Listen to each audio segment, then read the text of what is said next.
We do what we want to do, you know. If they consider that selling out, then whatever. I got an announcement to make. We've come here to kick your ass!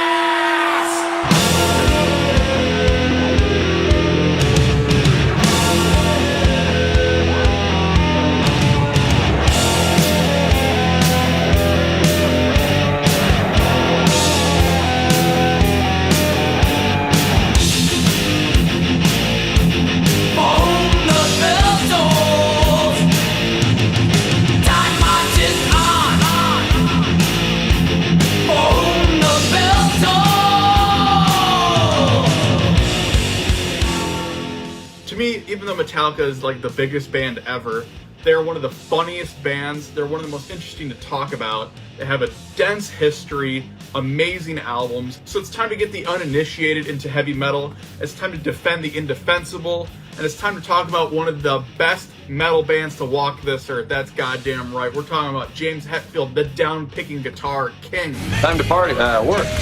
Metrosexual guitar god Kirk Hammett. Come on, baby, come to my pad. We'll have a good time. Lars Ulrich, the sloppy drumming goblin himself. Probably my favorite member of the band because he's so damn funny. Oh, that was Bob Rock. He's doing fine. And I had to apologize to him for the other day in the Grammys not mentioning his name, which I felt really bad about. And of course, three of the best bass players to walk this earth. Let's get right into Metallica. We have a debut album out on Megaforce Records. It's called Kill 'Em All. We were gonna call the album Metal Up Your Ass, but we couldn't do that because the damn record companies would not take it.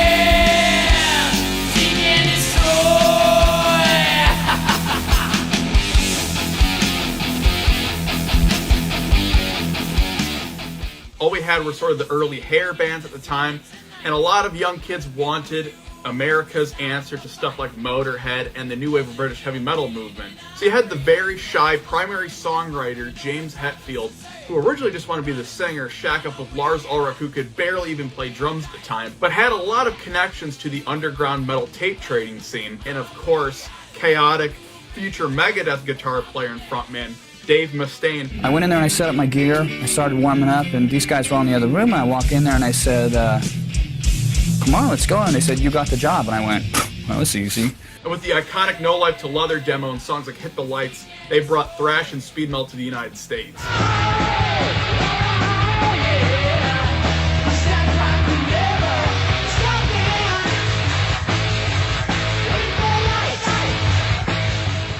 Now, Ron McGovney just couldn't hang, and Dave would just bully the dog shit out of him, so he was quickly out, and they hooked up with one of the most creative, essential members of the early days of the band, a bass player that was so good that when they first saw him at a Trauma gig, he was busting out his iconic bass solo on the first album known as Anesthesia Pulling Teeth. There's this big mop of red hair going nuts, you know, and it was a wah sound. It's like, man, that guitar is heavy. And we look and we're counting the strings on it. Dude, that's a bass. That was this guy, Burton. Me and James had never seen anything like him. Bass solo, take one.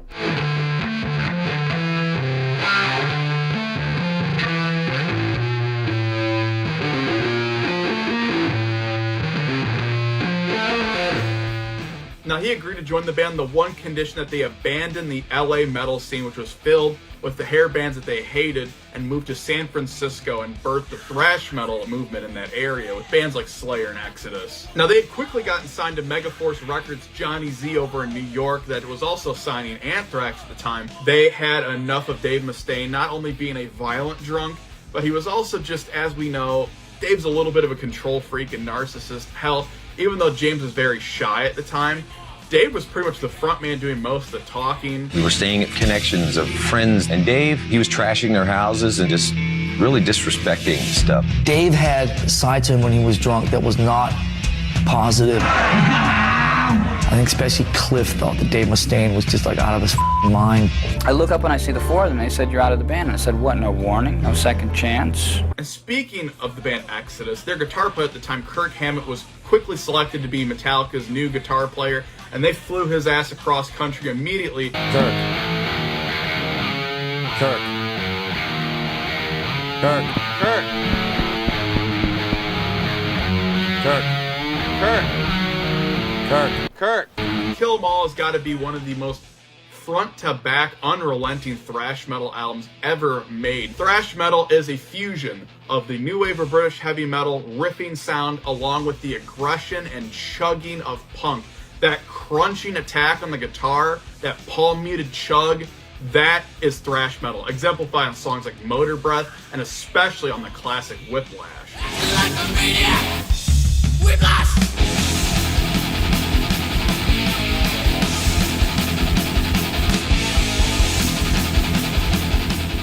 They wore their influences on their sleeves with bands like Iron Maiden and Diamond Head, showing off that they could actually do very progressive long songs with multiple songs on here reaching the 7-minute mark, such as Seek and Destroy, No Remorse, which is an underrated classic, and it starts several traditions for them on this album as well, because you have the instrumental, of course you have the album ending with the fastest song, the Dave co-wrote Metal Militia, which is one of the best songs on here, but with the slower, more catchy song on here being another co-wrote from Dave, Jump in the Fire, one of the most evil, wicked sounding guitar riffs, and probably the best goddamn song on here.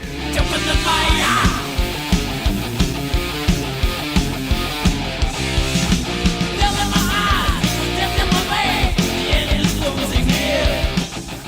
With them using Dave's stuff against his will, this would start a long feud between Metallica and Megadeth, coming to a head on the song on this album that both bands covered. Originally called Mechanics, which is a little bit faster, and he actually did even faster than that in the band Megadeth, but they changed the lyrics to be much better, focusing on the Four Horsemen of the Apocalypse, and I especially love the new sections that James Hetfield added in. Time, taking a toll on you, the lines that crack your face, Batman's body, it has to.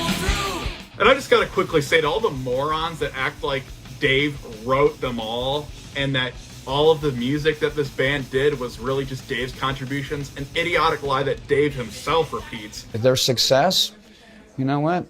A lot of it is based off of me. My success is based partially on the doors that they've opened for us all, and partially on me being the ex-Metallica guy.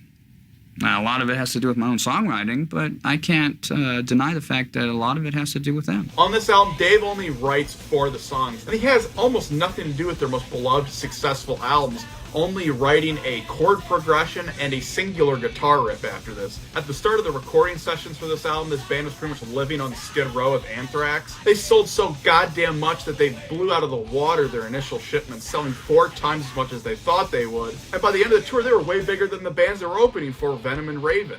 So if you want Metallica at their thrashiest, the most consistently heavy and metal beginning to end, Kill 'Em All is definitely the one for you. It is absolutely all gas, no ass. What are your thoughts on looks bands? People like Rat, Crew, Kiss, people who rely on the effects and the costumes and everything. We wouldn't do it.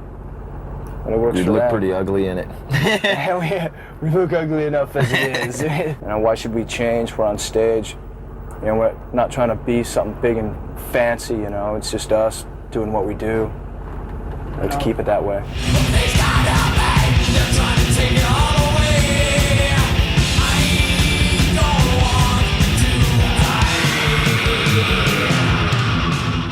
As Cliff and Kirk started adding their contributions, I guess the creative net got cast wider. Cliff Burton shows up and starts talking about, you know, the Eagles or Simon & Garfunkel or Jethro Tull or I don't know, the Misfits or all this, lots of different stuff. And so Ride the Lightning was sort of, we went broader and broader in our scope. What was the result? A much more musically diverse album. You have classics on here that go slow, grinding, and epic like For Whom the Bell Tolls, all the way to blistering thrash like the originally Exodus written song, Trapped Under Ice. And then you have slower songs like Fade to Black, the very first ballad song Now, even back in the day, Metallica was accused of selling out with songs like this. Hell, even when they signed to a label, they were accused of selling out. What's so ridiculous is that, yeah, sure, there's some pretty guitars at the beginning of the song, but then it gets into the heaviest riff ever in the middle with one of the greatest Kirk Hammett guitar solos that sounds like goddamn lightning bolts. But how is this song selling out when the lyrics are literally about fucking killing yourself?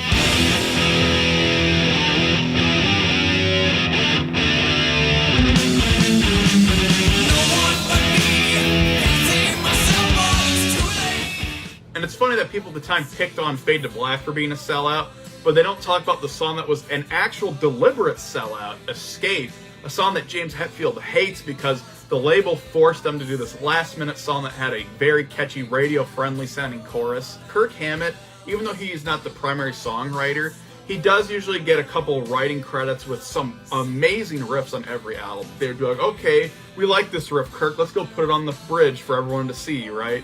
But he'd come in with these bridge riffs that blow every other riff on the album away. Creeping Death, a song about the plagues against the Pharaoh in the book of Exodus. This song focusing on God killing all of the firstborn sons. And this middle section is a live standard. Who hasn't seen Metallica then play this song and then chant "Die" to that iconic ass Kirk Hammett guitar riff? Die, die, my hand, I creep across the land, killing firstborn man.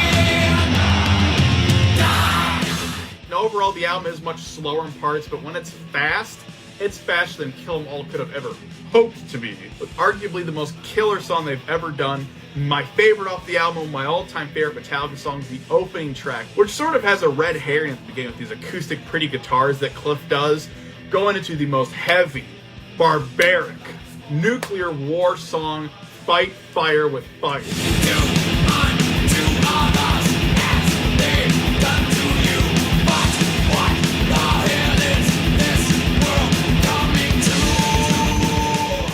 But more importantly than even Kirk's writing contributions at this time was Cliff Burton's. He got the entire band to become more musical, teaching them the basic fundamentals of music theory. If it wasn't obvious enough with pulling teeth, he loves to compose his classical music on the bass guitar, and you can hear it all over the instrumental ending epic, The Call of Cthulhu. Probably my all-time favorite Metallica instrumental, because it does all the things that Cliff Burton was best at. It's a slow chord progression that keeps repeating and building on itself, with Cliff doing incredible bass runs all over it, which you can almost barely hear because Metallica is just always terrible at mixing bass. And with the title of this song, and even the thing that should not be, being based around Cliff's love of H.P. Lovecraft, builds to this amazing Kirk Hammett guitar solo, which is probably his best of all time, playing neoclassical runs.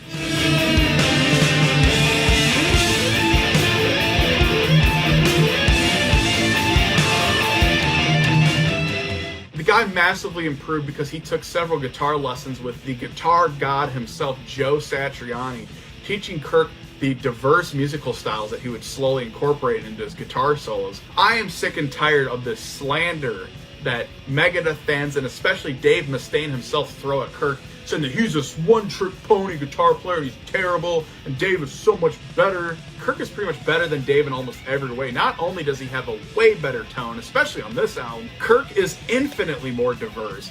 If you don't think so, watch Dave Mustaine play that embarrassing performance that you can hardly find on YouTube of him playing with a orchestra, badly trying to play Ride of the Valkyrie.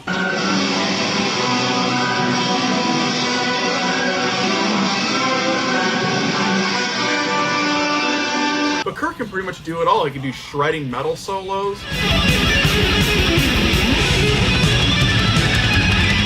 blues,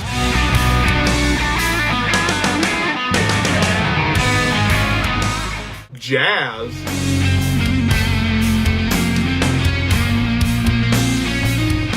country blues,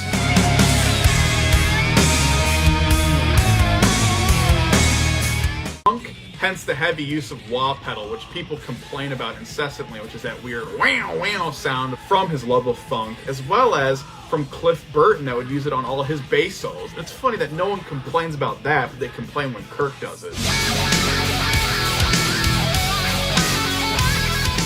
Now, if you want to say, well, yeah, Kirk's more diverse, but Dave's so much faster, That's actually not even true. For the longest time, I thought that was true until I researched this.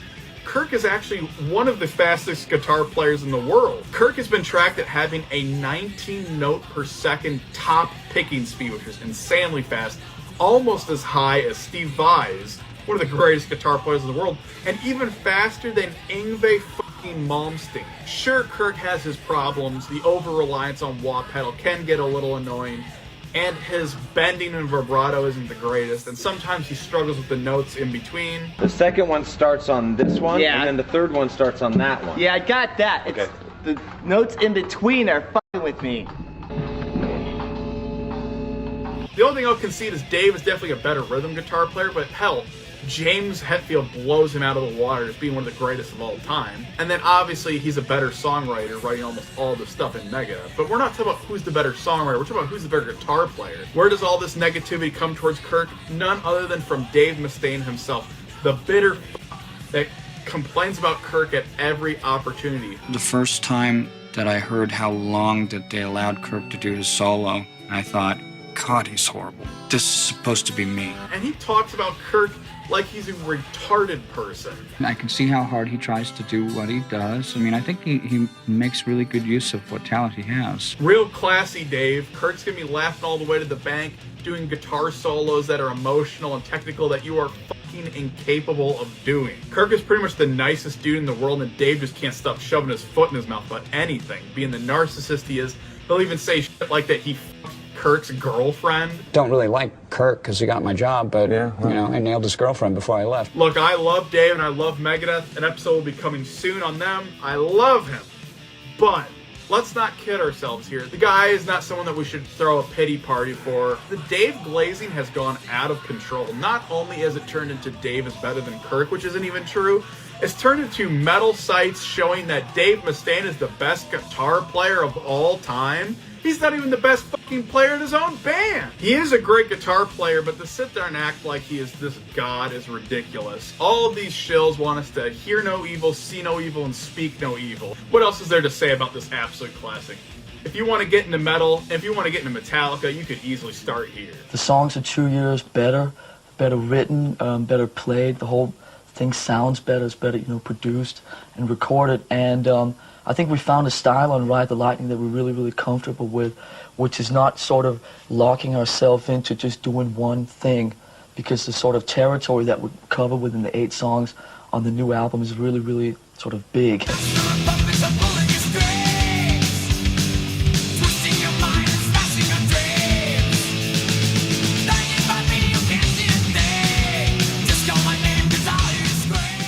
So what happened was we started talking producers. So the first name that was kicked around was someone named Geddy Lee, who plays bass in Rush. Basically what happened was there was a sort of conflict schedule, as they say, and we came to the conclusion that we were very, very keen on working with Fleming. With a much bigger budget, a bigger sound, Rush's infamous management company Q Prime behind them, and now signed to Elektra Records, this band was destined to blow up with a much bigger album. Hell, when Elektra re-released the 2 previous albums around this time, they shot up at the top of the Billboard. They were so successful. They decided to stay on the same course as Ride the Lightning, but improve it in every single way. Hell, even from the opening track, the all-time classic Battery, it has one of the greatest intros of any metal album ever, and that song is an energy bomb with some of James's most infamous down-picking, chugging riffs that are impossible to play.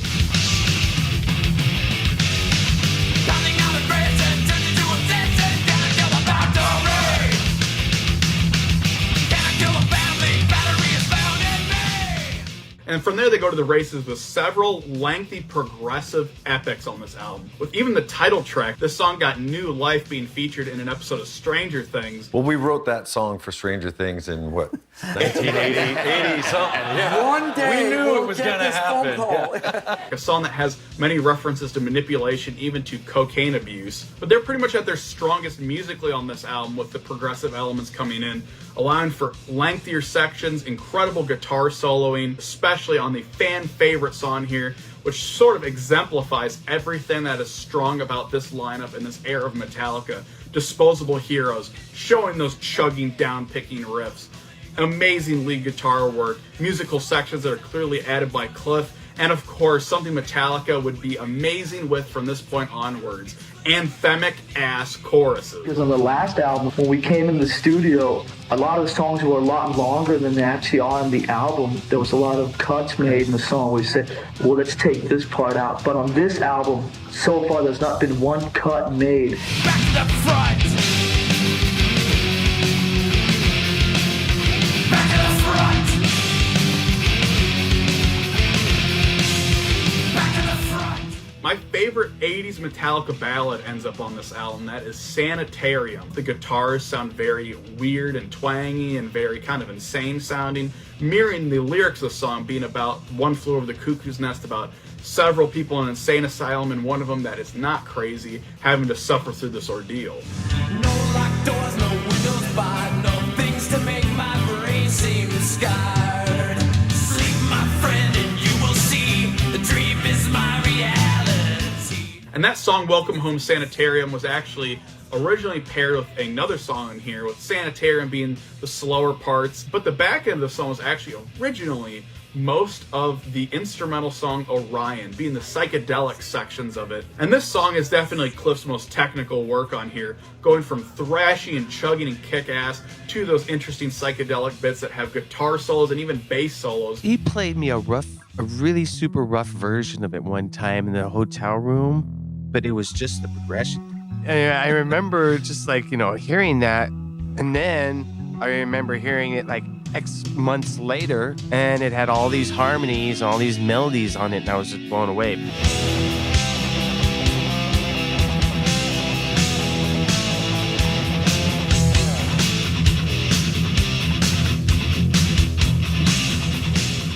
Picking a best song on Master of Puppets is very difficult, especially when you have slow, doomy, amazing songs like The Thing That Should Not Be. But if I was forced to pick just one, it's gotta be the fastest, thrashiest ending track on the album. A track that inspired the channel name for one of our very good friends, the funny oracle himself, Ryan Arnold's channel, Damage Incorporated. 7 out of 10. As much as people bash Lars Ulrich, and yes, he is sloppy as hell, especially nowadays,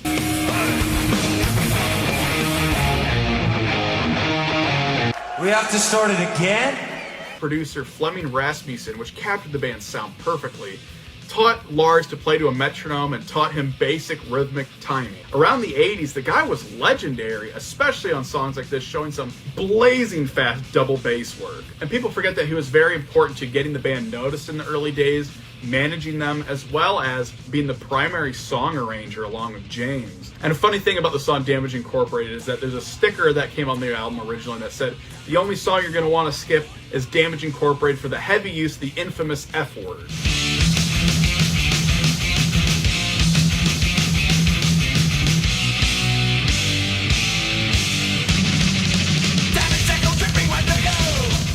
And this is coming out in a year densely packed with metal classics in 1986. And not only does it stand above the rest, it stands as the most beloved metal album. Metallica was already becoming the biggest thing in metal. They opened for Ozzy and were blowing him off the stage in these European tour dates. And in the second half of the tour, they were the headliner. On the way to Copenhagen, Denmark, the band's bus struck a patch of ice allegedly, and the fatal crash took the life of one of the most important members of the band. I heard a skidding, I heard a vibration, and then this motion. I thought we were going off a cliff. Just woke up, like hot coffee getting poured all over me, from the coffee machine, and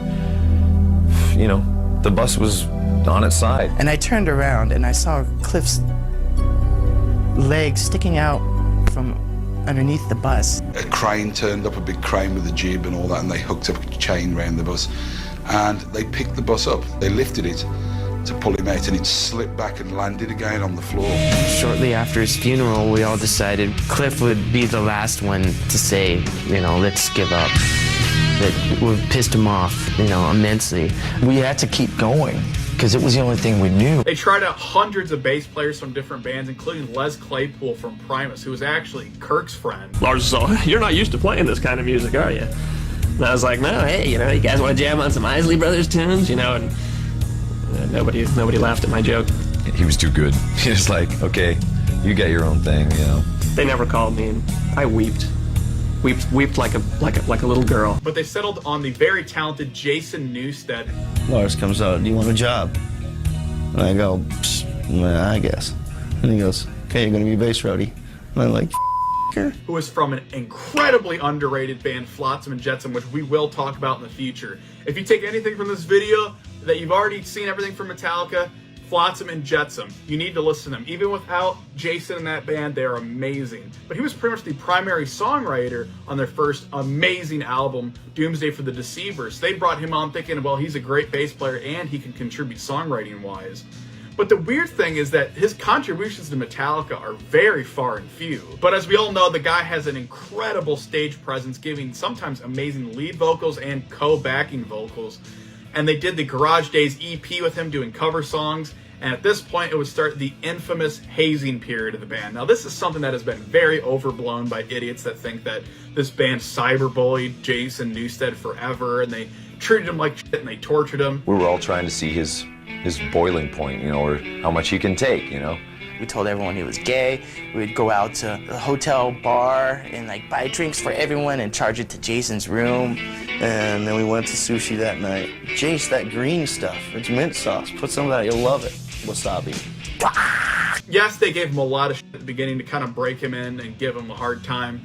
But as he says himself, they quickly became very good friends of him. After I joined the band, all of that kind of hazing, you made it in the club thing, considerably, you know, tapered off. All of that happened, but it wasn't that bad, considering the dividend. I mean, like, holy man. But I do get to be in the greatest band that's ever lived, right? I'll eat some wasabi if I get to play another sold-out Budokan. Oh, we're at the Tokyo Dome, sold out. Okay, send me the hotel bill, bro. I'm fine. Right. And many morons think that he left the band eventually because he was tired of years of harassment from them. But it was only every once in a while that something very shitty would be done to him. I hadn't lost someone like that under those circumstances. You know, I don't think any of us had. And so I think subconsciously we just buried a lot of stuff, and that stuff was struggling to get out. And you know, I think subconsciously a lot of it got escaped through the music. I do remember people saying, well, wow, now that, you know, Cliff died, you're not going to write about death anymore. It's like, what? Now there's even more reason to write about it. Nothing you say, yo. Justice is lost. Justice is right. Justice is gone. Pulling your strings. Justice is done.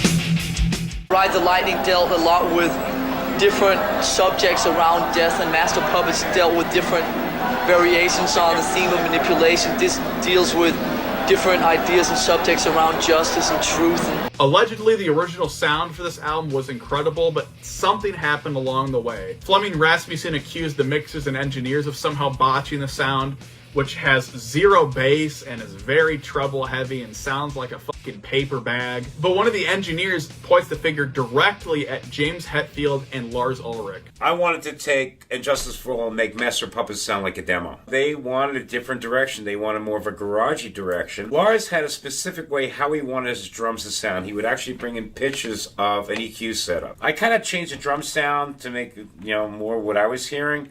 Then we put on the bass, the guitars, everything like that. And what was cool about Jason's parts, they were a perfect marriage with Hetfield's rhythm guitars. So Lars comes in, he shakes his head, he says, stop tape. I said, what's the problem? What happened to my drum sound? Long story short, we had to get the drum sound the way he wanted. And I'm like, oh God, here we go. All right, I want you to drop the bass level down in the mix where you barely audibly can hear it. I thought it was a joke. So I did that, and then they said, all right, drop it down another 6 to 8 dB. I looked at Hetfield like this. I said, is this guy serious? So I'm hanging out with Lars, and Lars comes up to me. We did have bass in the record, didn't we? I couldn't believe he said that. Now, many fans of the band and even the band members heavily cope with the weird sound of this album, saying that, well, it was a tribute to Cliff, or we weren't ready to have a new member, then why hire Jason? And what's infuriating is that Metallica over the past several years has been doing official remasters, and they barely touch up the sound at all, which is like, what is even the point of re-releasing this for remasters? But the one album that they needed to remix was this one, and they still didn't do it. And what's even more infuriating is that on the bonus disc, they actually do have the rough mixes of the album, which have the bass in it. The bad news is that there's several vocal parts missing and almost all the guitar solos are gone. As many fan remasters have shown, the sound is so much better on this album when it's actually mixed properly. As well as Jason's bass sounds great with the mix. This whole thing that James Hetfield says about, well, whose bass was clashing with my guitar is ridiculous. And Jason's contribution on here on the opening track, Blackened, right in that main riff, sounds absolutely devastatingly heavy with the correct mixing and that amazing bass guitar.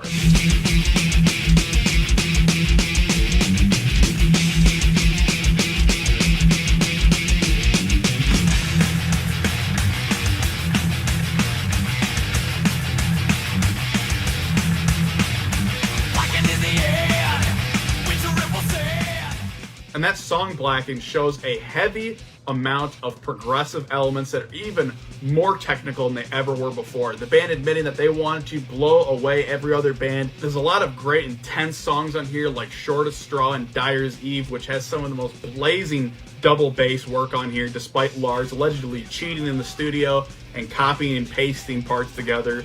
And it's one of the first songs of James Hetfield taking direct attacks at his parents for the way that they treated him and abandoned him. Sure, they wanted to shove in as many riffs as humanly possible, but it gets to the point where the songs get a little monotonous. And even my favorite song here, The Frayed Ends of Sanity, a song they never played in its entirety for the longest time because of how goddamn complicated the drumming is. To all you people that say Lars sucks, I urge you to listen to the song and then fucking tell me how stupidly wrong you are. This song still feels like it'd be much better as a shorter song. We were jamming riffs in there, forcing them in. You know, when you talk about kind of the craziness of Frayed Ends or something, that all of a sudden it goes over this way. And, you know, trying to outdo ourselves that way. How many riffs can we get in one song?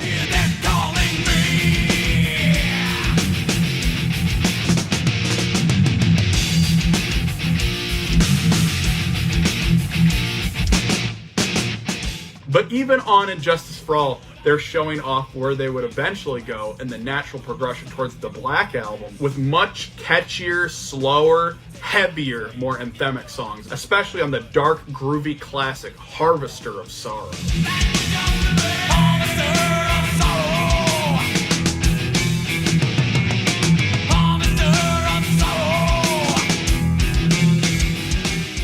The song One, their very first music video, something that they had put off forever because they didn't want to be part of the herd, but they had an idea for a song so dark and so different, and a music video that was honestly so groundbreaking because nothing this depressing and dark and thematic had ever been done to this point. It's the dark anti-war ballad that builds up to that infamous machine gun bass drum part at the end. And the lyrics as well as the music video focus on the book and movie Johnny Got His Gun, a story about a guy that was completely blown up in World War I with only his consciousness surviving, feeling completely trapped and unable to communicate, begging in any way for them to kill him. It's honestly the only song on the album where the sound actually works for that somber, lonely sound. At that time, videos on MTV were all just kind of cheesy and corny. It's Morse code. For what? SOS. Help. The song won a Grammy, deservedly so, and the album almost did. It lost to Jethro Tull for some reason, which many saw as a dig at heavy metal, because as we all know, Jethro Tull is a great progressive rock band, but they have nothing to do with metal, to the point that Ian Anderson from Jethro Tull, despite being nominated, actually didn't show up because his manager said, well, there's no way you're going to win in the heavy metal category. And it's embarrassing because Metallica literally stood on the side of the stage. I don't know if Jethro Tull belonged in there. They don't belong. That's what I'm saying. Maybe 10 years ago or something. And after this point, it was fucking on with them in the Grammys. Obviously, like you guys were expecting this, we got to thank Jethro Tull for not putting out an album this year, right? They began their long, infamous tour for this album where they played arguably my all-time favorite live DVD, Seattle 89. And during these shows, they were getting sick of playing these long songs from the album, to the point that at the end of the tour, they said, we are done playing stuff like this and never playing some of these songs ever again. We're playing a 2-hour set, and the set list is 10 songs or something. It kind of tells you something. The people were like, thinking, when's it gonna end? The songs couldn't get longer, they couldn't get faster, they couldn't get more anal and self-absorbed, and it couldn't be that anymore. Overall, it's still a classic, but it's easily the most troubled album from this period and the weakest in their classic era. It stands up over time. Maybe not the mix, but the songs do. Would you buy this? I don't know. On the next album, on album 6, we have like a great piece of artwork. It's gonna make that look even stronger because this is so bad. I think you'll regret that 10 years down the line. We're working our way up. So, you know. I don't know if I'd buy it. I don't know. I just might pass it. Don't worry, man. You're not gonna want to listen to it after all that shit. We might let you backstage. We remember your name.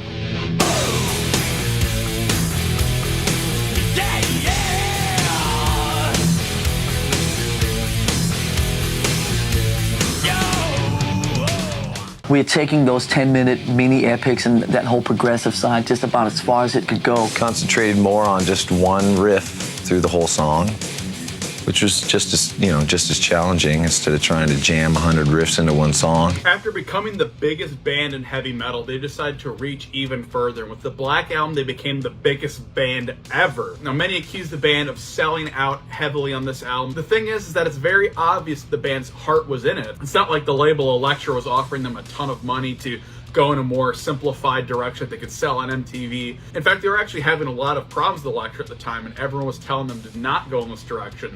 So it was the thing that they personally wanted to do, and Metallica always does what they want to do. We can always go in whatever direction we want because we always set the terms ourselves, you know what I mean? So I don't want to sit here and go, we'll never do this, we'll never do that, because if it feels right to us, then we're going to do it, and we're not going to worry about what other people think of it. And this could not be exemplified more with the opening song, Enter Sandman, the mid-tempo, classic riff written by Kirk.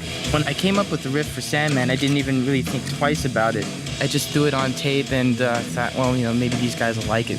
Lars called me up and said, wow, man, this is a really great riff. And it showed that the direction of this band doesn't need to be thrash to still be heavy-ass metal. And that's right, some people even accuse this album of not being metal. But if you listen to these riffs, it's so obvious. And the drums are hitting harder than ever. Lars beats the drums like they owe him fucking money, with the best drum sound on any album ever, and probably the best production. Metallica thought that they could get Bob Rock to come in and drill the band and push them harder than they've ever been pushed before. And we sat down and said, I've seen you guys play a bunch of times live, and I've listened to your records, and you guys have not captured what you do live on a record yet. Excuse me? Who the f*** are you?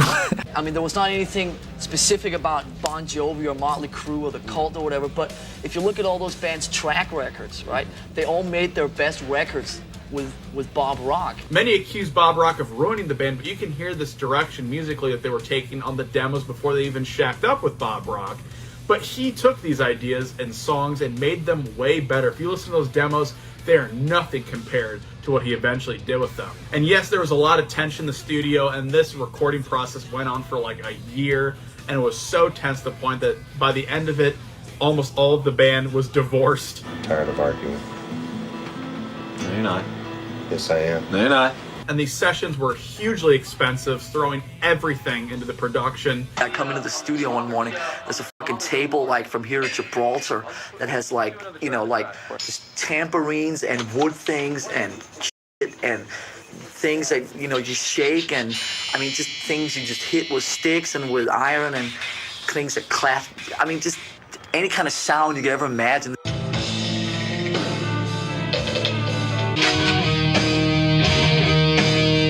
But what you got here are performances and songs that are timeless. Take the song The Unforgiven, for instance, one of the band's most classic ballads. It actually takes a twist on the power ballad structure, where originally you have soft verses and then heavy choruses. It does the opposite. And the production especially reigns through so heavily on the song, and he drilled the hell out of Kirk Hammett for his all-time greatest guitar solo. Suggest that he leaves and comes back? It's like he's got to fucking eat, sleep, and breathe this fucking solo until it's done.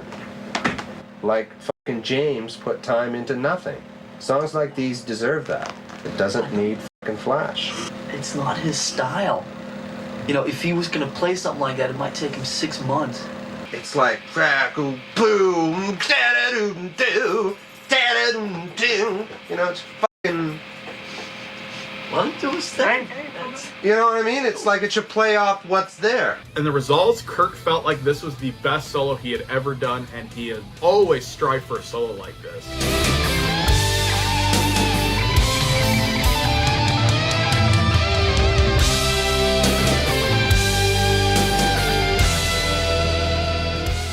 And this time with the lyrics, James is not afraid to put all of his emotions on his sleeve, especially in the lyrics like The Unforgiven and The God That Failed, one of the heaviest songs on here, showing that they finally have heavy-ass Jason Newsted bass in the mix. A song finally tackling James' early life trauma, living in a Christian Science household with his parents that did not believe in medicine or going to the doctor. His mother had actually died of cancer, abandoning him. Doctors, hospitals are kind of like taboo, and with the help of God, you will get better. You know, you're kind of going with it, but you feel it's not quite right, and you're at school, and okay, now it's time for health class, and I have to get up and leave. You know, learning about the body wasn't necessary. This is a shell, and what's true is your soul and all this. So actually leaving class and then getting, you know, all the little kids. So that was the beginning of alienation, I believe.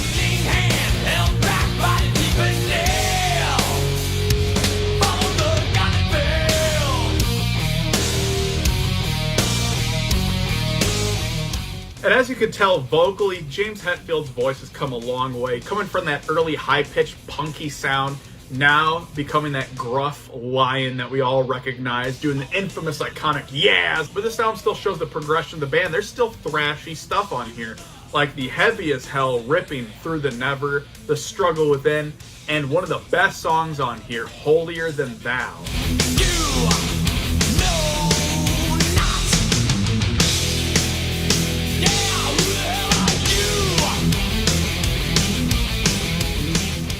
But even though there's still thrashy elements, gone is the days of yore where they'd have their classic album format, opening with the heaviest, fastest song, ending with one of the heaviest, fastest songs, having a singular ballad song on the album. This time they have two, and then the abandonment of the instrumental. Now, originally, Jason had actually written stuff for an instrumental that should become the song My Friend of Misery. This instrumental break is more interesting than anything off of the last instrumental, To Live Is to Die. I was hoping it was going to end up being the instrumental song from the Black Album. I thought we were going to follow suit and keep having an instrumental song. We didn't.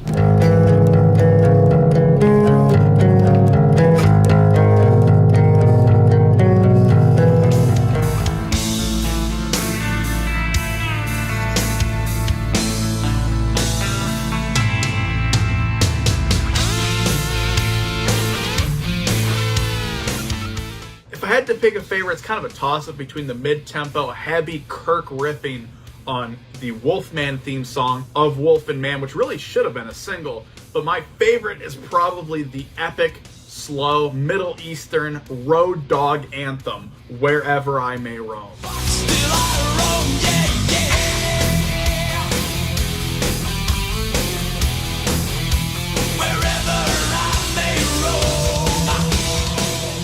Half of the entire album is classic singles that made MTV music videos that were in constant rotation. So far, it's sold 30 million copies in total. It had been in the Billboard for 550 weeks straight after release. You guys expecting your album to do what it did? Or were you blown away? No, actually, I was expecting it to do a lot better. It's undeniable that the Black Album is the album, and it's honestly the album that got me into metal, and most of us in our generation into metal. The album won every single award it was nominated for, this time winning the Grammys, the MTV Music Awards, everything it was possibly eligible for. It was a clean sweep. But many people to this day still think that this album somehow sucked, or this was the band jumping the shark, because it's really just all the old burnouts that are holding on desperately to that hatred for this album. Well, we're the kinder, gentler Metallica, don't you know? It's the 90s. We're art communists now. So is that what we're gonna expect out of your next record? You betcha. Happy, loving songs for all. Anyone that's fair will say, okay, I don't love the direction of this album, but there's still undeniably good songs on here. But with this album, it's just nothing but people that acknowledge that this is probably one of the greatest metal albums ever, or they think it's a fucking zero. It's not like the whole album is them playing pretty guitars the whole fucking time. What made it so huge is that it had broad appeal like crazy, being played everywhere and loved by any fan. That's the sign of making it. There's 50% chicks out in the house. There's 50 chicks. Well, there's 50 chicks. 50 guys. Now me, I'm a simple guy. I just like great riffs, interesting musical ideas, great performances, good sound, and most importantly, catchy, memorable songs, and it is the best they ever did in that regard, and it's perfect. In fact, I would say it's very much probably the band's finest hour. It's sad, but true. Sad but true. And so after this began what is considered probably the longest tour of all time, the legendary Black Album Tour. They were away on tour for so long their families didn't recognize them. They had changed styles about 10 times. And this obsession with constantly touring and being on the road very much inspired the song on the Black Album known as Nothing Else Matters, a lengthy epic ballad, lyrically being focused about James balancing his love for the road and love for a woman that is back home. I had really no intention of it being a Metallica song. It was a song for me and how I felt, and it was really too personal for the band, you know. I didn't think they'd like it, first of all, and boy, maybe this isn't really Metallica material, you know. This is just me writing for me. I guess Lars or someone had heard it and, hey, that's good. It's like, uh-oh. Oh, wait a minute. Now what do I do? And Bob Rock brought in the huge production elements, orchestra and all, and it builds up to that amazing crescendo with James Hetfield doing a guitar solo, one of the most emotional the band has ever done.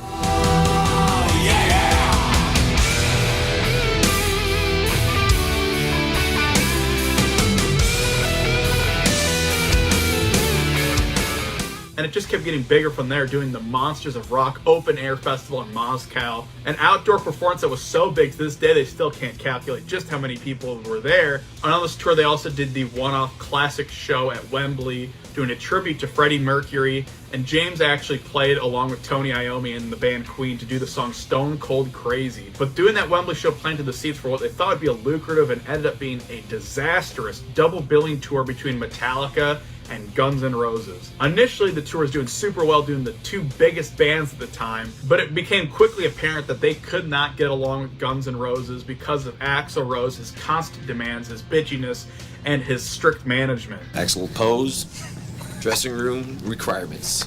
Absolutely no substitutions. 1 cup of cubed ham, you know, it's got to be cubed fucking right so it'll get down his little neck. 1 ribeye steak dinner, didn't even know the guy ate meat, you know, looked like a fucking vegetarian. 1 gourmet cheese tray, sous vide honey can make some sing like this. Just fucking crap.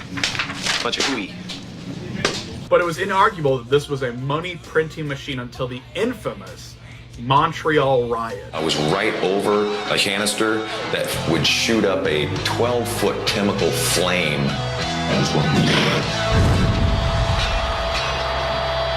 There was an incident with the pyrotechnics. Unfortunately, James is on his way to the hospital right now, and we're very sorry, but we can't continue the concert for you guys tonight. Axl's monitor system wasn't to his liking. Then Storm 2 of the evening kind of happened. He'd said something into the mic and just threw it down and walked off stage. Axl didn't want to be outdone, and that's when all hell broke loose. So the kids start freaking, turning over cop cars, fighting the police, burning everything inside. People just storming into the grandstands and destroying everything. I go and light myself on fire, and he upstages me. And so we went into the dressing room, you know, and they're acting like nothing happened. Axl's down there with the cigarette holder in one hand and the champagne glass in the other. He said, my voice is giving me trouble. Your voice is giving you trouble. You shouldn't probably be drinking or smoking. This quickly destroyed the relationship with Axl Rose and put the band in jeopardy once again, but they quickly soldiered on, as Metallica always does, bringing in their buddy that was the guitar roadie as well as member of Metal Church, John Marshall, to play guitar, while James awkwardly stood there and sung as the front man for a little bit until he was healed up. You know what that is? No. All right. Take a guess. Take an educated guess. Come on. That's semen and blood under a microscope. I was going to say, well, if I had to guess. Whose semen is it? Is it yours? In fact, wish. You wish. It's really good-looking semen. When my soundtrack album comes out for my movie, it will have a close-up of Duty. Oh. Believe it or not, And because it's called Duty. Because we call Duty because I'm such a fan of the group Metallica. I'm going to do a similar piece of art. Yeah, a tribute. It will be under a microscope. It will actually be fecal matter underneath a microscope. We'll have semen mixed in. No, corn.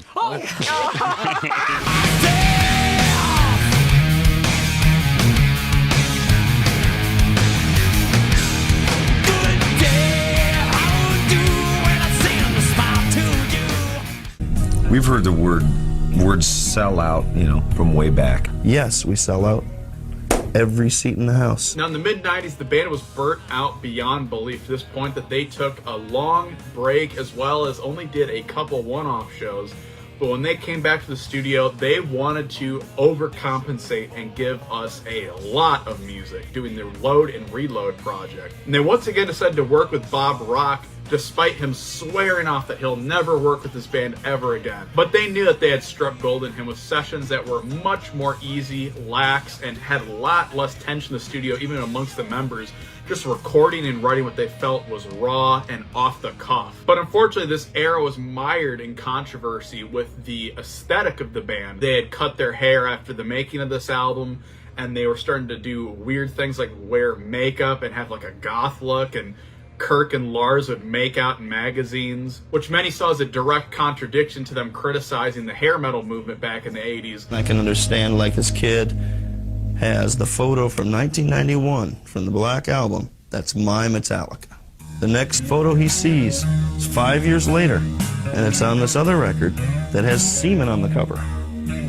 And these guys on the back in Cuban pimp suits with martinis and cigars and no hair.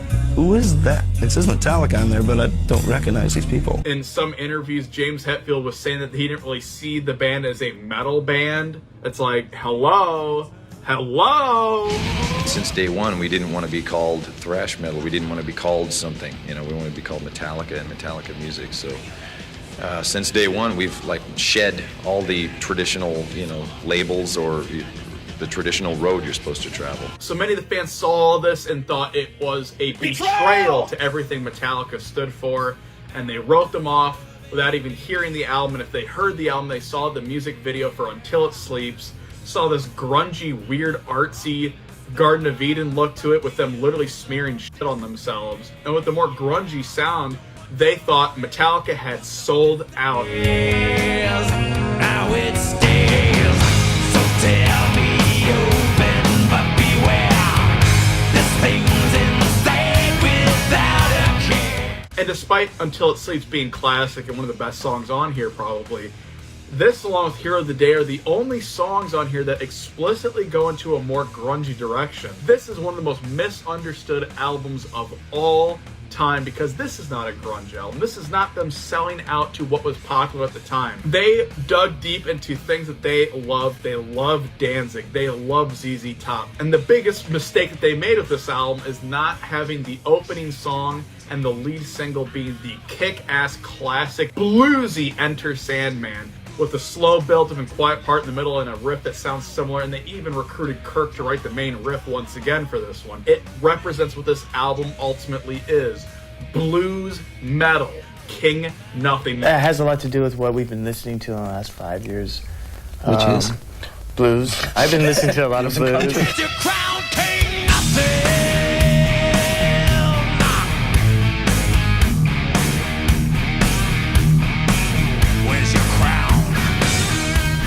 Now, with songs like King Nothing and the majority of the direction of this album, it really contradicts the accusation that even more than the Black Album, Load is a sellout album. Arena metal was sort of in at the early 90s, okay? But Metallica spearheaded that. They kind of started that big change that direction. But what the hell is popular in the 90s about blues metal?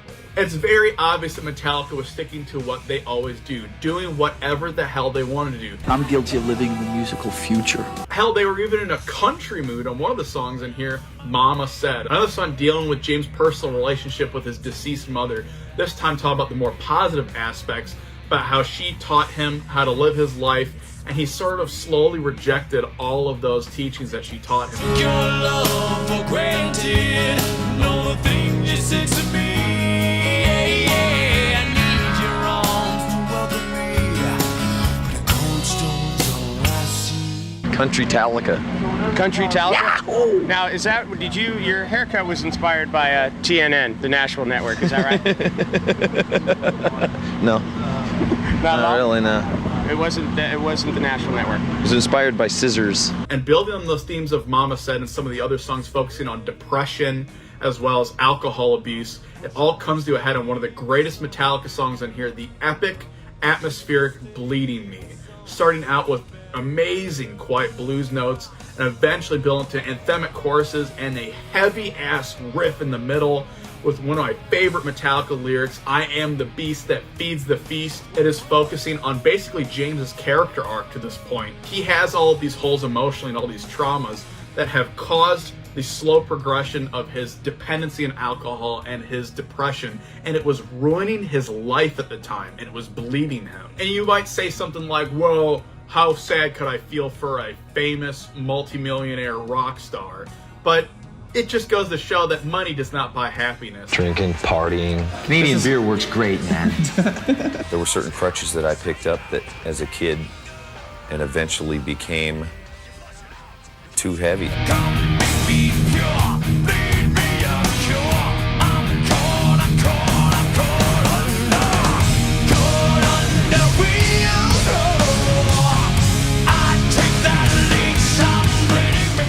And on the ending blues epic song, the fan favorite beloved Outlaw Torn, they finally deal with the topic of losing Cliff Burton and that gaping hole that he left in the band. And with that emotional, powerful riff and singing in the chorus, James was letting all of that pain out like it was the day that Cliff died. And what many people don't talk about with this song, and even the entire album and this era of the band, is that this is really James Hetfield's best singing ever, becoming an emotionally bluesy crooner.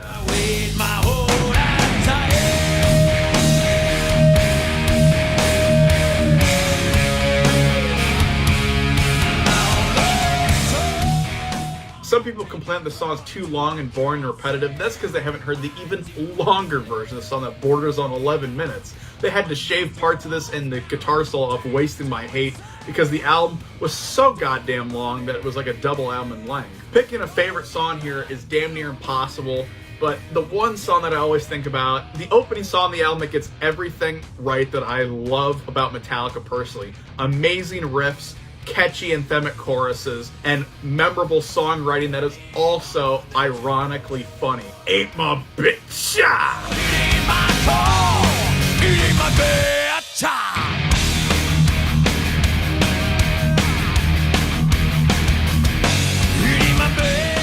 This was them taking a huge risk, and despite them being the biggest, most successful, and arguably best thrash band for blues metal, this doesn't have to be thrash to be great. And ultimately, good music is good music, and if Metallica made a rap album tomorrow and it was a good rap album, then it's a good rap album. They could take shit and spit it into gold. If this was a blues band's first album, you would all admit that this is a damn good one. It's obviously not objectively the best or anything, but I gotta admit, it's probably my favorite. I listen to it the most.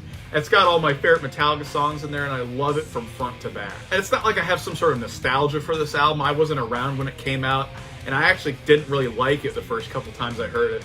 But if you all give this one a chance, you'll see that there's something special here. You're gonna drive like an idiot to always hang over to the right. So, like, people get really pissed off when you always pass them on the inside. But it's like, if you're gonna fucking drive 80 or 90, it's much better to do it the right-hand lane, because a lot of cops and shit sit and kind of monitor more the left lanes. I mean, I get flipped off more than like anybody.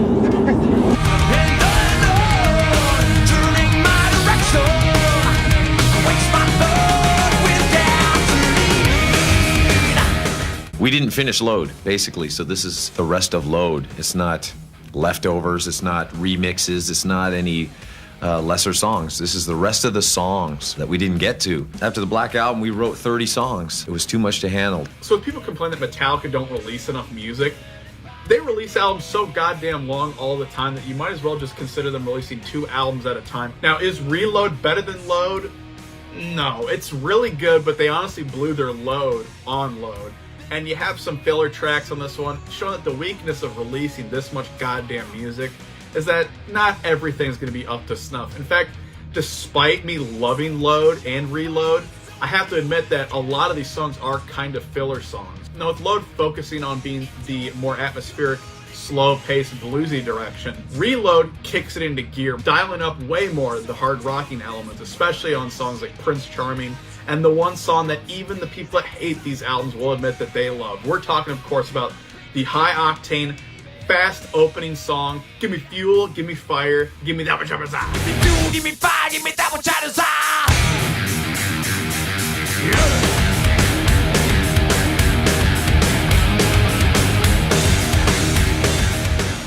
But they're still experimental on here, like the song Low Man's Lyric, which very much is James' tribute to his love for Tom Waits, acting as sort of a strange fusion of country and other folksy elements. But speaking of country, we of course have the Unforgiven 2, a song that does the opposite of the original Unforgiven, having the softer parts be the verse and then the heavy parts being the chorus. The verses have a much more country influence on it, with slide guitar and all. And I love how in that chorus, the infamous title of the song, Unforgiven 2, is literally said as Unforgiven 2. But despite that goofiness, there's honestly amazing lyrics on here, being James's best work. Be there, 'cause I'm the one who waits for you. Or are you unforgiven too? And the most experimental song here is definitely the final writing contribution from Jason Newsted, the epic Where the Wild Things Are, a song that has really creepy, atmospheric, psychedelic bass work in the verse. And with the heavier guitar riffs in that song and some of the other songs in here, they're blending the blues with metal, making doom metal. We have heavy doomy riffs on songs like Carpe Diem Baby, Fixer, and even Devil's Dance, which is doomy as fuck.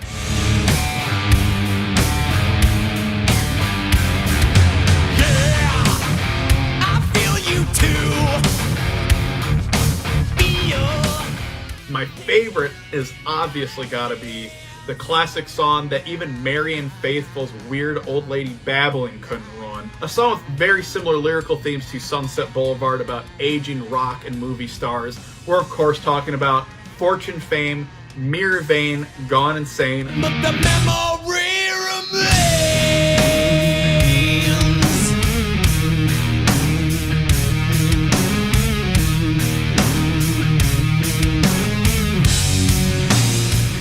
James has actually admitted that he wasn't really that keen on a lot of songs on both releases, but after they polished the hell out of them, they were much more happy with them. But to this day, James doesn't love this era, but he was very depressed. Even without official studio releases of original material, they were still making iconic releases, like a covers album, which was probably one of the greatest and highest selling cover albums ever, Garage Inc., which fuses all of their old covers that they did back in the 80s, which they were always great at, with stuff like Am I Evil, The Prince, Blitzkrieg, as well as several new covers that are absolute classics, like the Merciful Fate medley.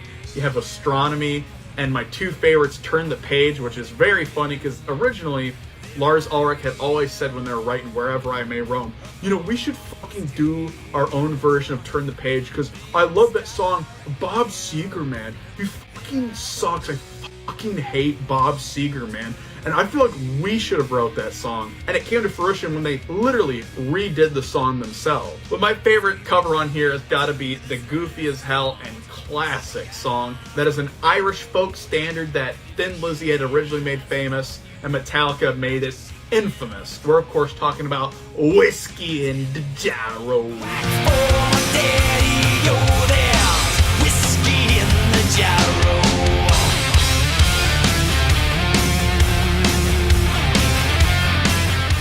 They made an iconic covers album. It was time to make an iconic live album. Arguably their greatest release, S&M was an ambitious project of taking the San Francisco Symphony Orchestra and adding original orchestrations behind the band. We're in Berkeley Community Theatre. Metallica with 104 backup musicians. The second violinist tried to steal my sandwich earlier. She was eyeballing it. Now, most of these sound incredible and actually make the songs sound better. My favorite versions ever of For Whom the Bell Tolls, of Wolf and Man, and especially One, are on this album and blow the originals away with orchestration that adds perfectly to the dark atmosphere. And this was something that Cliff had always wanted to do, and it shows that songs like The Call of Cthulhu, which they open with, were always very much classically infused. But this release actually had 2 brand new songs that are amazing brand new songs. One of my all-time favorite Metallica songs ever. The slow, heavy, and in my opinion the best heavy slow song they ever did, Minus Human.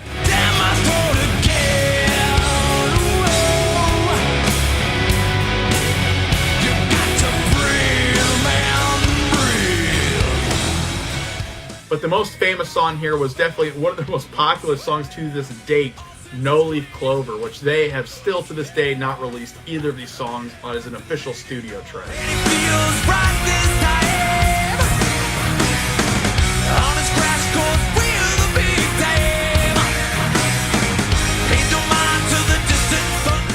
But this direction was obviously and quickly abandoned when they released the single that was for the Mission Impossible 2 soundtrack, I Disappear. It's pretty goofy watching Kirk run away from an airplane chase him in the middle of the desert. Hey, hey, hey, here I go now, here I go into new days. Hey, hey, hey, here I go now. Before they even released the song officially, everyone was playing the song. And Metallica was very confused because this was the infancy of the internet. And they quickly found that a demo version of the song was leaked everywhere on one of the first music torrenting websites, Napster, starting a long legal battle with Lars trying to defend the rights of the band to release their own music the way they wanted. I do not have a problem with any artist voluntarily distributing his or her songs through any means that artist so chooses.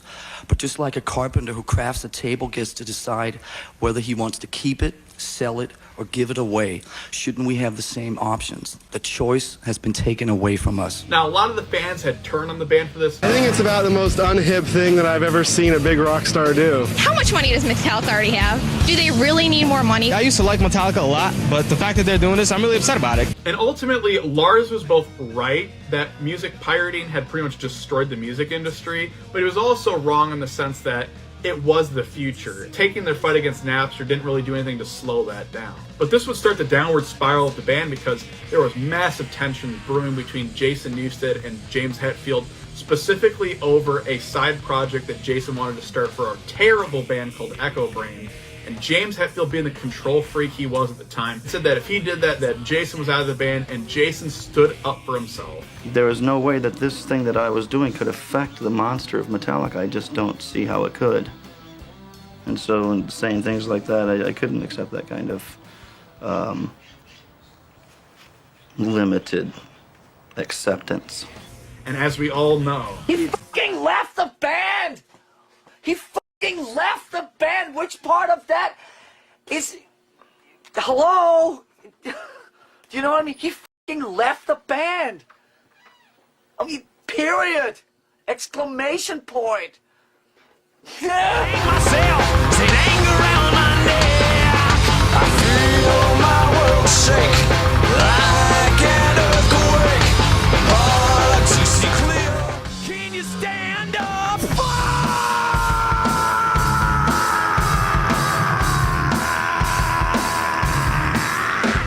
I want 4 of them. Do it again. for many years, we have all searched for the Unicorn album. That one album that we all thought did not exist.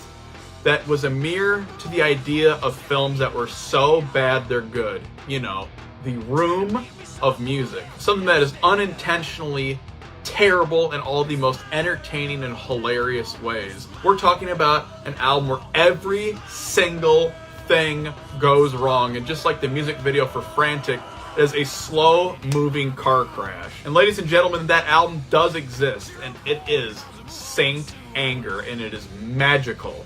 Now, the band pretty much completely crashed out, and the label thought that they could somehow force the pieces back together by bringing in a professional therapist. The managers suggested that we have a psychotherapist come in, a man that meets with pro ball teams, you know, big ego, big dollar guys that can't get along but have to make some kind of entity flow. I actually said I think that this is really f***ing lame.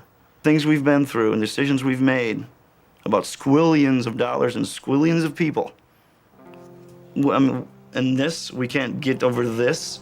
And there's even more uncertainty thrown in the mix when the band was constantly fighting amongst themselves, or what was left of the band. Those things we throw out to each other are complete bullshit. You know? It sounds too stock. It sounds too normal to me. I think it's fucking stock. Which part of that is unclear to you? I think it sounds stock to my ears. I mean, you want me to write it down? I think it feels stock, okay? So you know what, guys? Why don't we just go in there and just hammer it out, all right? Instead of hammering on each other. All you want to do is pick a fucking fight, and I don't want to pick a fight. This is so silly. You're just sitting there going, I'm in a really pissy mood, and I fucking told you straight up that I was. You're just sitting here being a complete dick. You're really helping matters. You're really good at that. I was straight up with you, and I told you I'm in a shit mood, and what have you been doing? Fucking picking at me all night. Until James suddenly went to rehab, abandoning the group. I can't hold my band together. You know, I start records, I don't finish them. Ugh.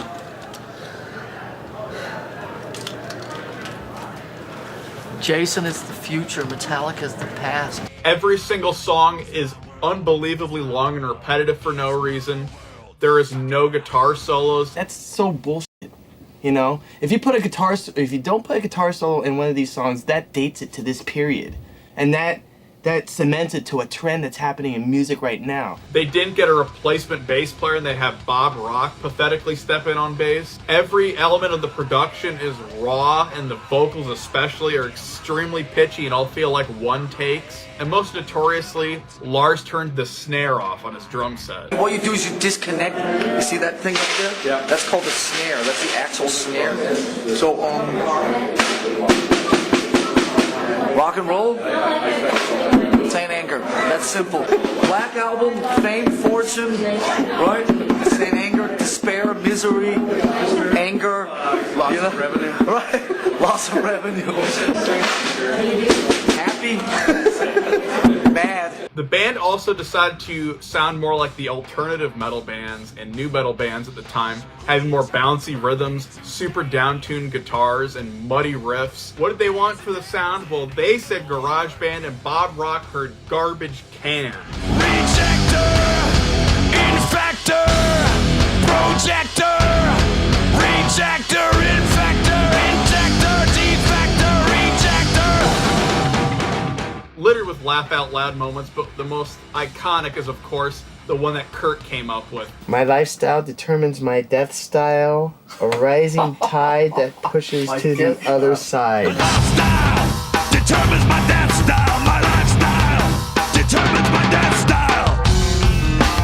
Keep searching, keep on searching. And songs like Dirty Window and My World are iconically terrible. Am I who I think I am? And I just gotta give a loving shout to the breakdown My World, where he just keeps saying, I'm out my head, get him out my head. But by far the most hilarious song on here is definitely my personal favorite, Shoot Me Again. Every moment of this song is both entertaining, kind of rocking, but also laugh out loud at every opportunity. Shoot me again, I ain't dead yet. I said shoot me again, I ain't dead yet. Come on, shoot me again, I ain't dead yet. Come on, shoot me again. Most of this album is so bad it's good, but Invisible Kid, that one might actually be so bad it's bad.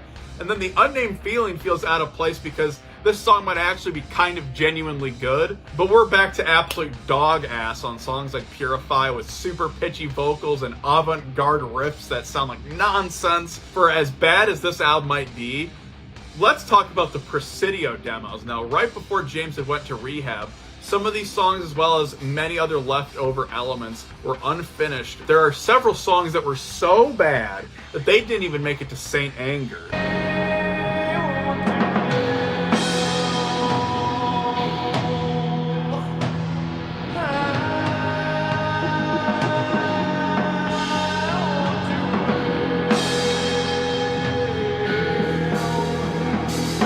If you said, if you were our advisor, what would you say? Then I would say, delete that.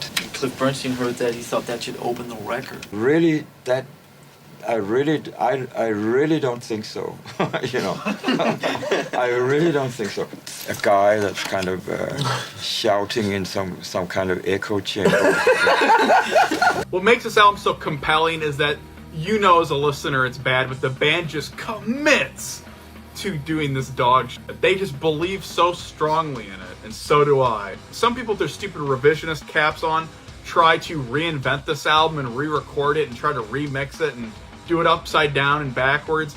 But let's be honest, this album is gloriously, deliciously garbage and rotten at its core. But if you really hate that snare so much in the raw, loud production, they did play through this entire album live in the studio, as well as when they did the single version and music video for Some Kind of Monster, one of my personal favorites on here because that colossally good riff that's unironically good.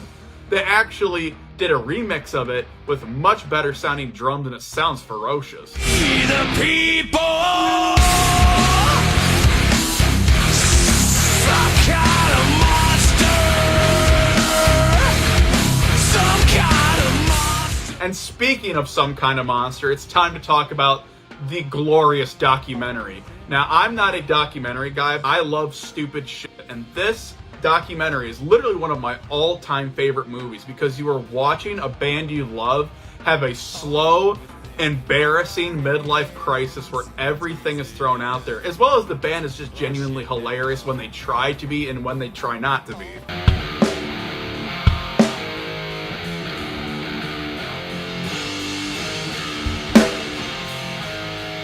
Why don't you try getting a more solid beat? Regular?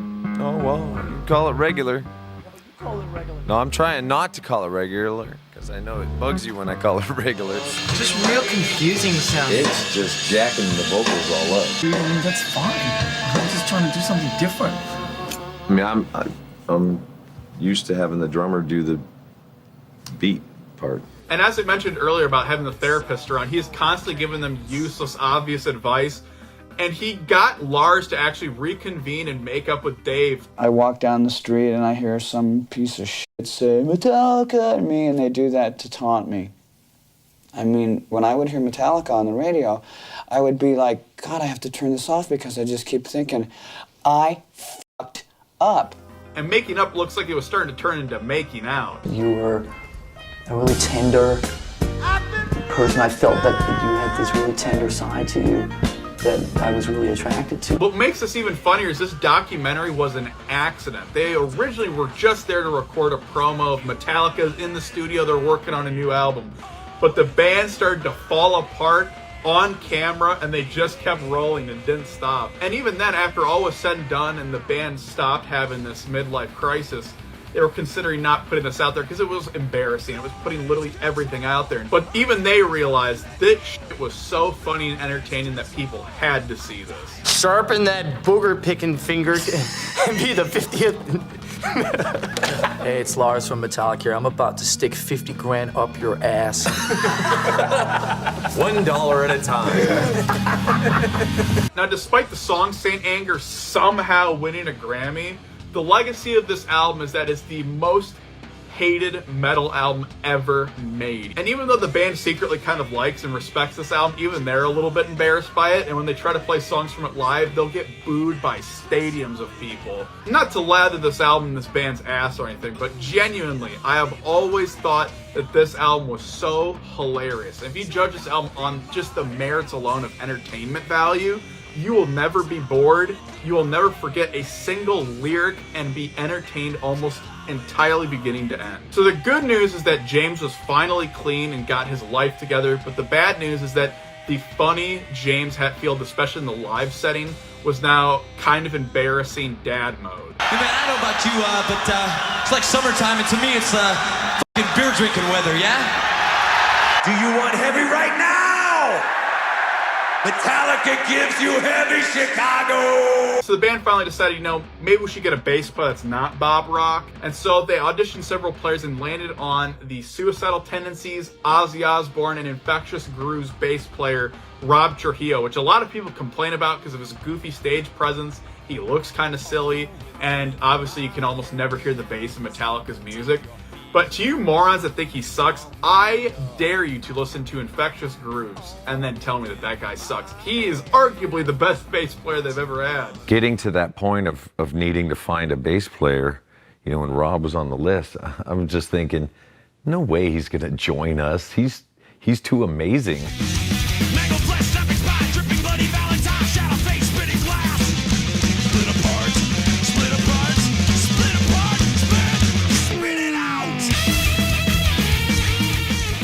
It's the new album. Look. Number 11, number 13, number 14, number 9, number 8, number 12, number 2, number 1, number 3, number 10, number 5. It's the new album. See, come on. Read it. Read it right there. See the ones and the zeros. Read them and listen. Read them and weep. Can you hear it? Can you hear it? Here, if I rub it on the mic. Can you hear it? What do you think? Which one's your favorite song? So the band sacked Bob Rock, who was starting to become kind of like a parasitic, obsessive friend. But they were also sort of making him the scapegoat for what happened with Saint Anger, which is kind of unfair. And they brought in the second most reviled producer ever, Rick Rubin. Now, the band has said a lot of positive things about Rick Rubin and how he helped change the sound and direction of this album. But ultimately, as we all know nowadays, Greg Fiddleman, their current producer, is really the one that kind of drove these production sessions. And Rick would come in occasionally and sort of throw notes here and there. But this change of setting and work with Greg Fiddleman really helped the band. And there's proof of this because the band, before they even went in the studio, were showing off a couple songs live, like Voltoris or whatever the hell it was called. And genuinely, it is some of the most revoltingly bad Metallica songs I've ever heard. But when they got into the studio, I don't know what happened, but elements of these songs ended up into a song on here, The End of the Line, for instance. And that went from zero to hero, showing what this album is all about. Bringing the elements of the super thrashy speed metal era of the 80s and those groovy and super anthemic catchy elements of the 90s all together in a perfect fusion. They haven't sounded this musically tight and having that kind of rhythmic finesse since Cliff was in the band. And boy, do they have a sick groove as well as tight guitar instrumentation all over the classic catchy ass Cyanide.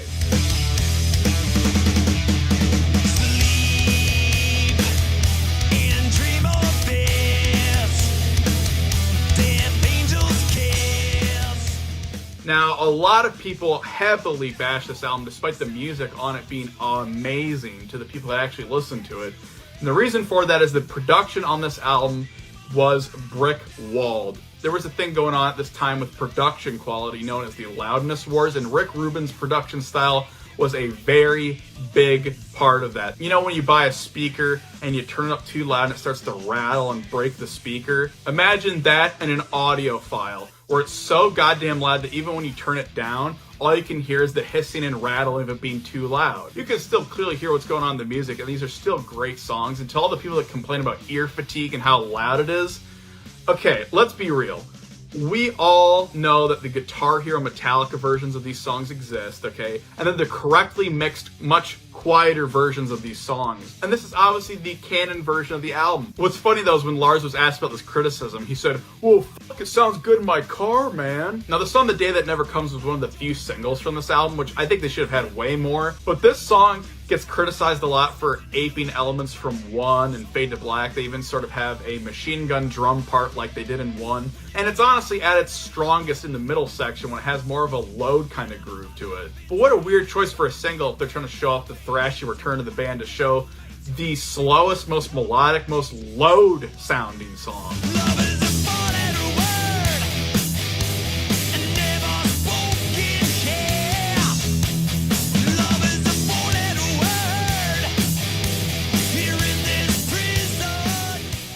And I think songs like that, as well as the formatting of this album and some elements of songs sounding like repetitive ideas from the 80s, were Rick Rubin's influence, because every time he produces a band, he always tries to get them to sound like an era or song that he likes. But now we have to talk about the classic and most beloved song on here. One, the band had very little confidence in it because they felt like it was a forced Frankenstein song with a bunch of riffs that they had left over from the years, and didn't really try to write this as a singular, focused, coherent song. And the result was All Nightmare Long. The intro is also based off a Spanish flamenco guitar piece that Rob was playing in the studio, and they slow it down, put it on bass. It's very cool. Yeah, then. But the best thing about this song is the main riff, because it is literally recycled off the dog shit Presidio tapes, and they make this riff a winner.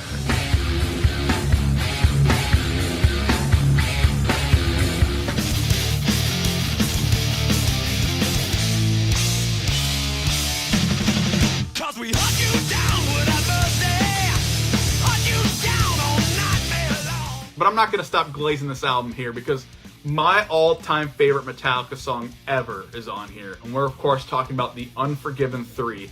Despite its title being The Unforgiven 3, which I personally think was a last-minute addition because they keep saying "forgive me" in the lyrics.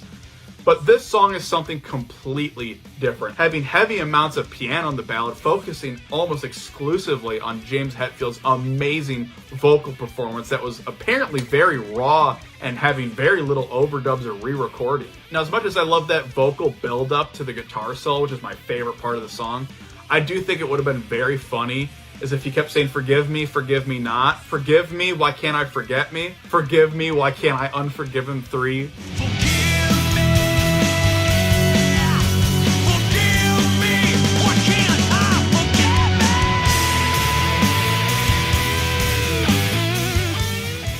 But their status as legends was solidified at this time, being the very first heavy metal band inducted into the Rock and Roll Hall of Fame and reuniting on stage with Jason Newsted, burying the hatchet. Around this time, they began the infamous Big Four tours. Now, as we all know, the Big Four concept is very overblown and over-talked about, to the point that everyone thinks every single thing needs a Big Four for no reason.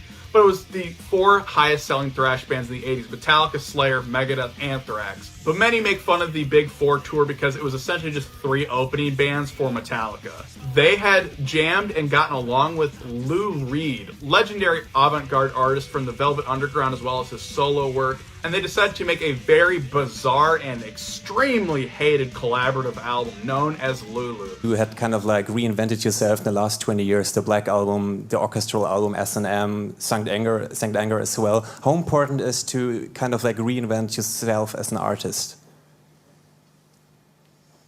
What do you mean by reinvent as opposed to a big palette?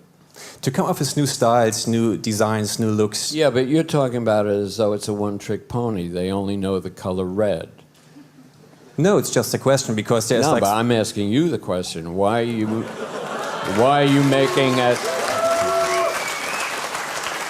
Why are you being so restrictive when you talk to them? They didn't have to reinvent anything. Oh, it's not restrictive. They have a large vocabulary, which helps when you're But that's my question. Now, the thing with Lulu, as we quickly move through, is that if you hate this no matter what, you can just consider this non-existent. It's DLC. It's non-essential to Metallica or Lou Reed. It's ultimately more of a Lou Reed album. I'm a fan of Lou Reed and the Velvet Underground, so a lot of this material actually does work on here, but you have to dig through a lot of garbage to get there. Now, as we all know, when we try to listen to this album, we are greeted immediately with terrible, laugh-out-loud, Saint Anger levels of bad, actually probably worse, as well as the first song we heard on this, the single, which was a terrible choice for a single, The View, with the iconic James Hetfield screaming that he is the table. I am the table.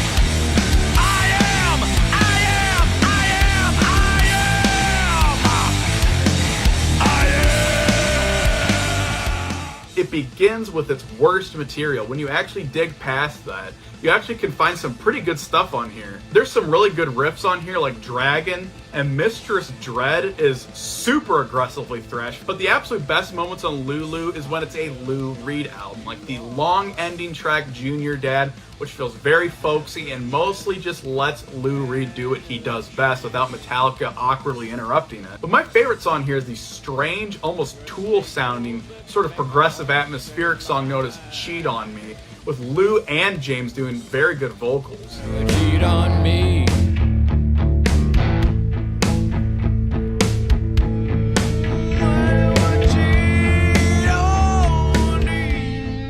And there was apparently tension in the studio to the point that Lou Reed challenged Lars Ulrich to a street fight. It's very chaotic, it's way too long, being a double album in length, and hell, the second half of the 20-minute Junior Dad is just long atmospherics. But ultimately, the chaos can breed some rewards. Now, unfortunately, though, this would be the last release Lou Reed ever did, so it was a giant black mark. A lot of people refused to get into his work, thinking that Lulu represents him. And when they released this album, Lou Reed was getting death threats all the time, but he said, "I don't give a fuck. People have hated me since I did that Metal Machine Music album years ago with literal machine noises." Then the band did the San Francisco 30th anniversary shows, where they brought literally everyone they could that was involved with the band, ranging from one-time solo guitar player Lloyd Grant, Ron McGovney, Jason Newsted, and shockingly Dave Mustaine one-time reuniting with Metallica. Now there was a couple songs that were left over from the recording sessions of Death Magnetic, known as the Beyond Magnetic EP, and these songs are actually extremely solid. I like Just the Bullet Away, which reminds me a lot of like sludge metal, but the best song on here is definitely the strange out there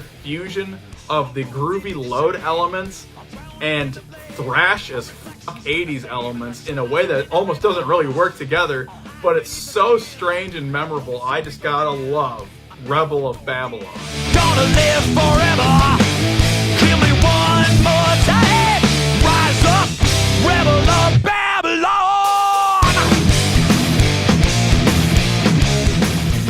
But the band was bigger than ever. They could do whatever they wanted, and they did whatever they wanted.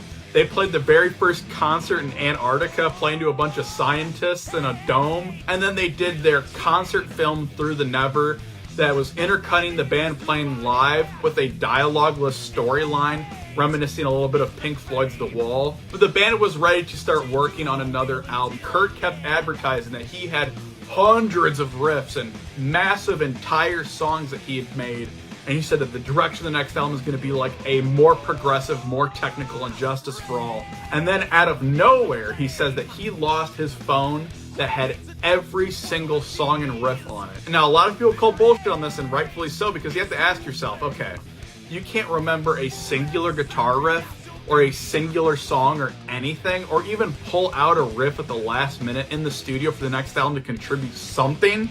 But he went from having so much material that he was gonna dominate the entire next album to having literally zero contributions. But if this story is true, some random person out there has a cell phone with videos of Kirk Hammett playing guitar in his underwear with his nuts hanging out. Is that what it's like for us? Are we just, our default is die. Earlier than we're supposed to, destroy, wreck, destroy our lives. Are we hardwired to self-destruct? Hardwired to self-destruct. Self-destruct. Self-destruct. Self-destruct. James comes in and says, some of the stuff's getting a little crazy. Songs were getting kind of longer, rather than on Death Magnetic, where we continued to sort of push it to get crazier and loopier and more ridiculous. On this record, it was more the opposite. So the band finally locked in with Greg Fiddleman. Without Rick Rubin this time, they were able to finally capture a great sound for the band. A sound so great that almost all of their professional live recordings they release sound like this production style. And even the following album sounds exactly the same. And another interesting thing is that starting with this album onwards, whenever they do an album, they would release a music video for each individual song, having random different styles, whether it be live performances, theatrical storylines in music videos, or anime stuff going on. and obviously some end up better than others, some come off embarrassing. The first half of this album is a complete killing spree. Songs ranging from amazing barn burner thrashy songs to even songs that sound like they belong in the new wave of British heavy metal, and other really strong cuts showing everything Metallica is great at, like Moth Into the Flame, which when they played this song at the Grammys, they were doing a collaboration with Lady Gaga, which a lot of people rebelled against immediately. Them playing with a pop star is considered another betrayal to the Metallica fan base. But the biggest shock is that Lady Gaga was actually pretty decent, but James Hetfield was inaudible for the entire performance. You could not hear from James Hetfield's mic at all, and he was pissed.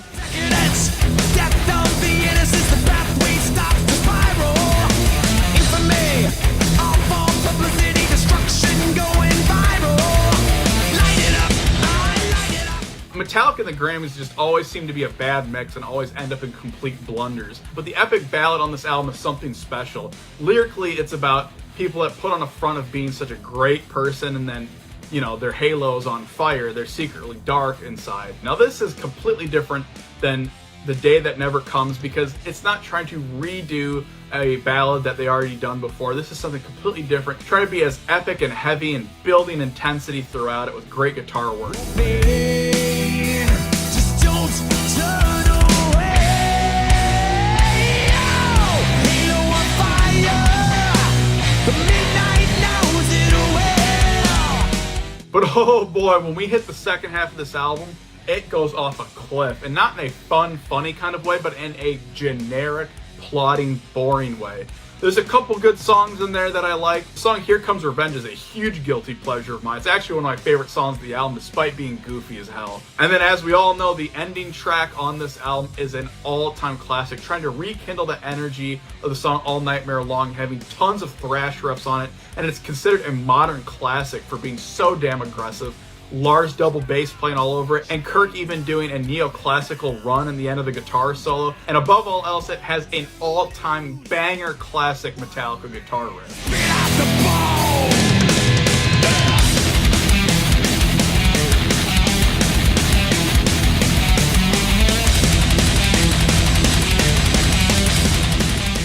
But in the second half of this album, when they're not making bangers, you want to hang yourself with coat hangers. The embarrassingly titled Man Unkind has an even more embarrassing music video, using footage from that awful gay ham movie, The Lords of Chaos. And look, if you're gonna do a tribute song to Lemmy, why in the world would you not make it a fast, punky sounding song like Motorhead sound? Instead you go grinding and slow and mid-tempo, and it's weird. It's like they lost that Load and Black Album groove. But at the same time, some of the best songs on here in the first half have a great groove to them, like Now That We're Dead, and my favorite song on the entire album, which has some of the heaviest, grooviest, doomiest riffs they've ever done, Dream No More, that even has a little lyrical nod to the Call of Cthulhu. Death by creation, Cthulhu awaken. Dreaming no more.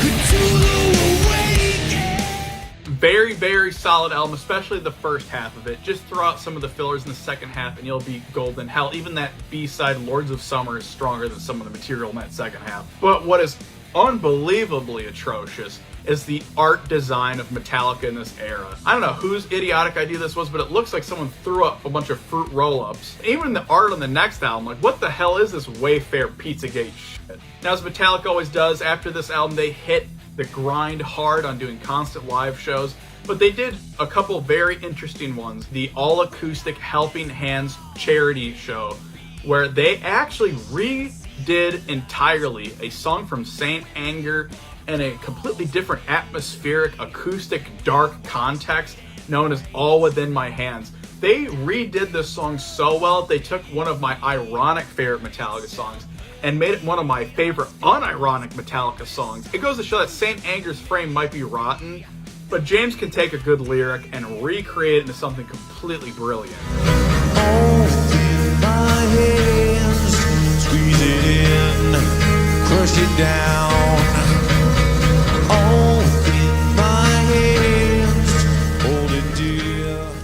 Then they also did S&M 2. Now my biggest problems with this is that there's no new songs like they had in the first S&M, as well as there's way too many songs that they had already done in the first S&M. If you're going to do S&M 2, you should focus on a ton of new material, which they thankfully also do. Like the Unforgiven 3, one of the rare times they played this song, and they do it almost all orchestra and James's vocals alone. But then of course the 2020 COVID pandemic hit, and the band, unlike other bands, took the time to actually hit the studio and be productive. 72 seasons is basically the first 18 years of your life. How do you evolve and grow and mature and develop your own ideas and identity of self after those first 72 seasons?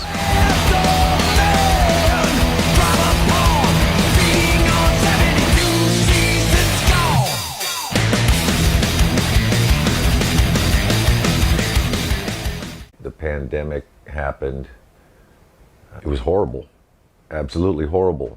And in a strange way, it was kind of a silver lining for me. I was able to put the brakes on life, realizing my life was needing some help, going away to rehab, putting the halt on some band stuff again, out of personal health. You know, that takes priority, even though I just want to keep running and let the band just keep going and, you know, run away from problems. Now 72 Virgins, as I like to call it, is very much a retrospective of their career type album, to the point that every single song sounds like it could belong on a different Metallica album in a different era. Unfortunately though, the biggest problem is that even though it's much more consistent than the last album, there's no real duds on here, almost nothing is exceptional, feeling like this is B-sides from every single album. And then I gotta ask, where the hell are the ballads? And a lot of these songs that are longer feel like they're long and drawn out for no reason, a lot of padding to the runtime, and it feels like the band is not really progressive as much anymore. They reach so far into their old bag of tricks, they literally try to remake a song off the Presidio demo.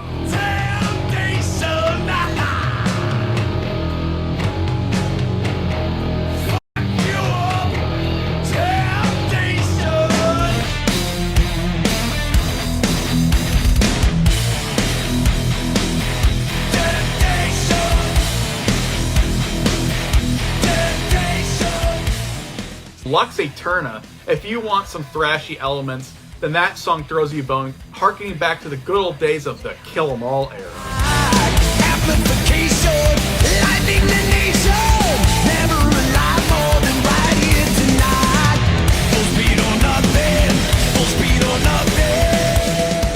It's the inverse of Hardwired, where all the strongest material was the stuff that felt like it was being thrashy in like the 80s. It has been completely flipped on its head, where all the strongest material on here is harkening back to the Load and Black album era. I can't deny that Shadows Follow, and especially my personal favorite on here, the Black album sounding groovy Sleepwalk My Life Away, has such a catchy rhythm to it.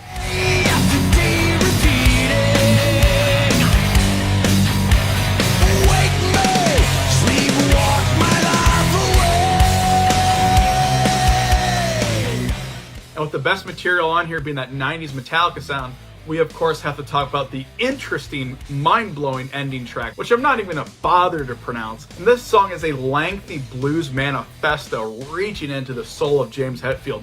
What did James Hetfield have to be bluesy about at this time? Well, he actually relapsed, this time being addicted to pills, ending with a divorce from his longtime wife. And he even cried at a couple shows immediately after this happened. She feels me. Oh no, but she's not what I'm living for.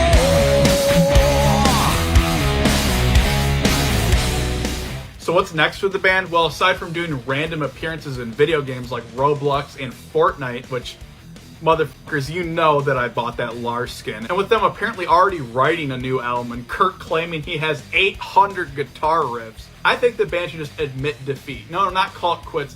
Admit defeat, that where their hearts truly lie is in that 90s era of Metallica. They've even mentioned recently that they kind of like that bluesy sound. So I think it's time to rekindle that lost love with Bob Rock and unleash the third Load album. That, of course, being Unload. with piss and cum on the album cover and being great blues metal once again. They've beaten the thrash thing to the ground at this point, and most of the old heads don't even like new Metallica, so just appeal to the people that are more open-minded with them, like the 90s era fans. But ultimately just do something different. Hell, do like a hardcore punk album. We love that shit. But no matter what Metallica does, they will always be legendary. They can do anything at this point, because the band, they released 6 consecutive #1 albums in the Billboard. And with this much amount of musical change and driving where metal is going in every decade, they really are the Beatles of metal, whether we like it or not. So thanks for all your support, man, and we'll see you around soon, I hope. Thanks very much. Good night from Metallica. See ya. Subscribe to the Downfall Network. No!